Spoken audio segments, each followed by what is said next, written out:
But you can't police people for being anti-Israel or pro-Israel. You can police people for violating the law, and we have seen some of that with some of these protests. Okay, so you agree that people who break in and vandalize a building should be prosecuted? Exactly. Okay, I'm just checking because you did help raise money for people who did so on January 6th, which was, impeding an official proceeding, breaking into a building that they weren't allowed to be in, and vandalizing the Capitol.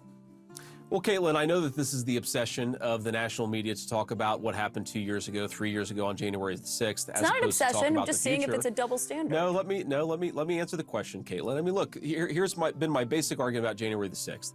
If you beat up a cop, of course you deserve to go to prison. If you violated the law, you should suffer the consequences. But there are people who protested on January the 6th who have had the complete weight of the Justice Department thrown at them when, at worst, they're accused of misdemeanors. Now, again, there are people who are accused of worse offenses, and that's a problem. But you can't have Black Lives Matter protesters who rioted and vandalized goes free when you have people who were actually peacefully protesting on January the 6th who have the book thrown at them. That's the double standard that I'm most worried about.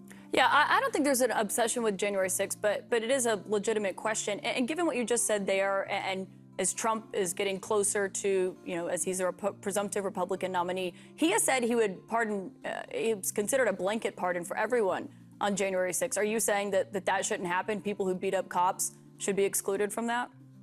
Well, I think what President Trump has said, and of course he can speak for himself, but I pay pretty close attention to what he says. And I think what the president has said is that people who have this double standard applied to them should be pardoned. And you